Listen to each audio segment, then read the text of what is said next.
Qur'ani abamu imaamu twakazuukuka okumanya nti obuvunaanyizibwa bwaffe ffe twali tumanyi nti Qur'ani byabaseeka. Emyaka gino ne Qur'ani bw'obigattagatta ennyukuta zikaluba zi ayini zi daadi zi ogezaagezaako n'olanga ekituufu ebintu bikaluba tetulinawo mukisa mulala nti bwe biba biganye siinaawo buli kintu kyonna nga kiri wansi wa njuba wano tekiyinza kukaluba ku mwana Adamu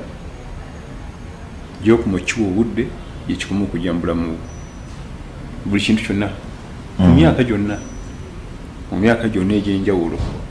ekintu kyonna kitagakiwa budde. Batunyumiza omukyala akyasembyeyo okukwata Qur'ani ku myaka emingi yali mukazi mu Spanish ku mulembe gyaffe gino recently. Kati jula nti Spain waliwo ensi betala Morocco awo bayawula nnyanja n'okusala okuva wano mu Africa okugenda mu Europe. Kati abasinga ba Morocco bangi basala ne bagenda side zeeyo Portugal, Spain twala tugende naye omuvubuka mu Morocco Mwarabu musajja musiraamu alina akaduuka ka retail ku kyalo ateeka Qur'an ku leediyo ye bakasitoma bye bajja n'abaguza n'awuliza Qur'an. Mukazi mukulu ajja emyaka nga 10 alina byazza okugula mpa kino mpa kiri. Omuvubuka n'agenda okumaliriza okupaakinga omukadde byayagala ng'alaba amaziga gajja agamukadde amubuuza maama amaaso gaalwala kyekiru namugamba nti ebintu biri ku leediyo yo binkubye omutima naye sibitegeera biki ebyo. Namugamba nti Qur'an kyeki kitabo kya Allah kyekiruwa naye nno kakati munaye maama bitegeera byetaaga nga omaze kufuuka musiraamu. Nambuuza nkola ekyokusiramuka ntunde ennyumba yange ntunde ekintu totunda n'ekintu tuwaki otundayo twagaladde 10 omukyala nga atola shahada bwe yamala ebagamba njagala ekintu eki bigambo biri bye nnawulidde tyolina genda nti okutuula wansi osome nja kutuula nga bamutwala mu tahfidhi al-Qur'an. aba tahfidhi nga babuuza ono jjajja wabajjajja muliisibwa ki tana kyajja kusuula n'ekimu kigambibwa okuba nti mu myaka 5 yali amaze okukwata amakulu yatandika okukwata nga alina 10 n'agimalako nga alina 15 era ye record ekyasimbyeyo okukwata Qur'an ku myaka emingi. Naye olwagimalako bw'ati okukwata Allah n'amuyita tevaayo tokyagwana kuwangalira ekyo. Eyali omutamiivu mu myaka gye gy'ekito yakola buli kimu Allah n'amuwa obulungamu ku lasiti. Allahumma yahdi man yasha ila siratin mustaqim. Allah alunga ne gwabayagadde ku golokofu. Kati mu byonna kinjagaddemu ffe tulina emyaka emeka oyo yasobola okukwata ow'ekikumi agambibwa okuba nti abatalazze awonze yeerabira memory enafuye buli kimu kimuluma yakwata.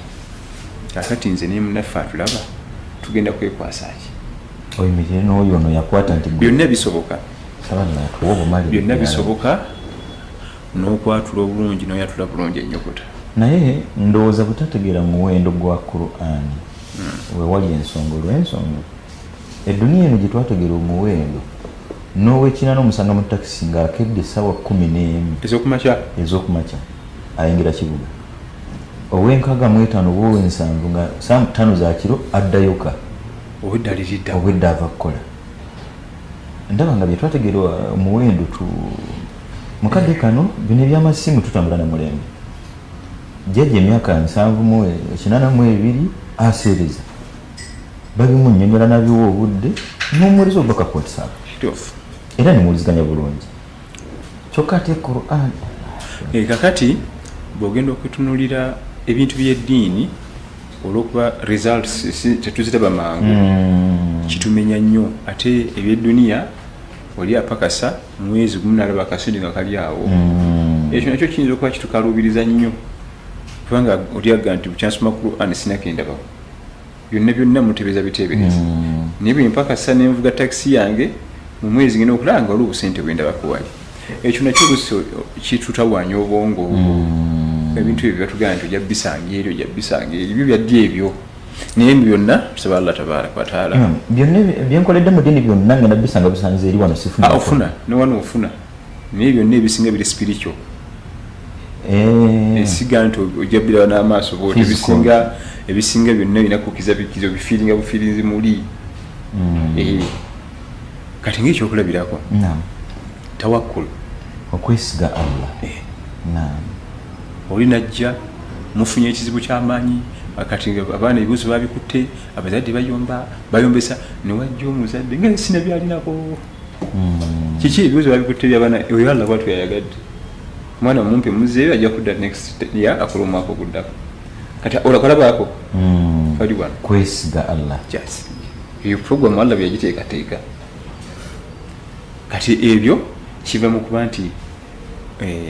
eddiini yakuyingidde mu mutima kufiirwa n'okyogera nti inna lillahi wa inna ilaihi rajiun tugende tuziike nalako omukyala yafiirwa bba naye nga ate bana bazza yagumya bali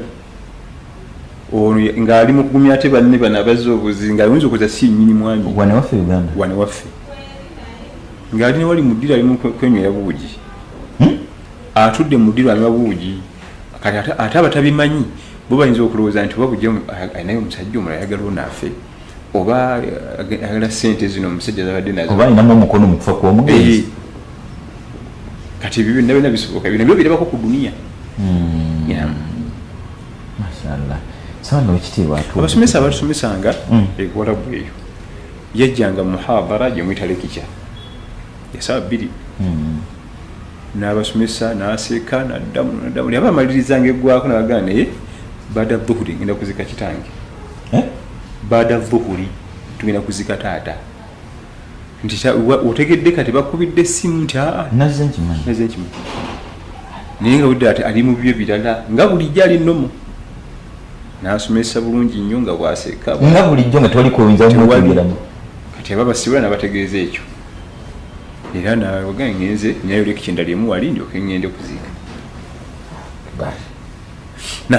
imam toyaza nnyo jazakallahu khair wa ahsana llahu ilayk